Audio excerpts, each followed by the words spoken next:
തിരഞ്ഞെടുപ്പ് കാലഘട്ടത്തിലുള്ള ഏറ്റവും പ്രധാനപ്പെട്ട ഒരു പ്രചരണം LDF BJPയുമായി അന്തർധാര ഉണ്ടാക്കിയിരിക്കുന്നു എന്നതായിരുന്നു. എന്നാൽ അതിൻ്റെ നിജസ്ഥിതി ഇപ്പോൾ കുറേശ്ശെയായിട്ട് പുറത്തു വന്നുകൊണ്ടിരിക്കുകയാണ്. വോട്ട് എണ്ണി കഴിയുമ്പോൾ കൂടുതൽ കാര്യങ്ങൾ പുറത്തു വരും എന്നത് നമുക്ക് മനസ്സിലാക്കാം. കോഴിക്കോട് ജില്ലയിലെ നാദാപുരം, വടകര നിയോജക മണ്ഡലങ്ങളിൽ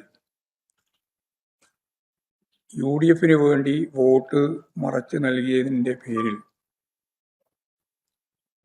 BJPയുടെ 7ഓളം പ്രാദേശിക നേതാക്കളെ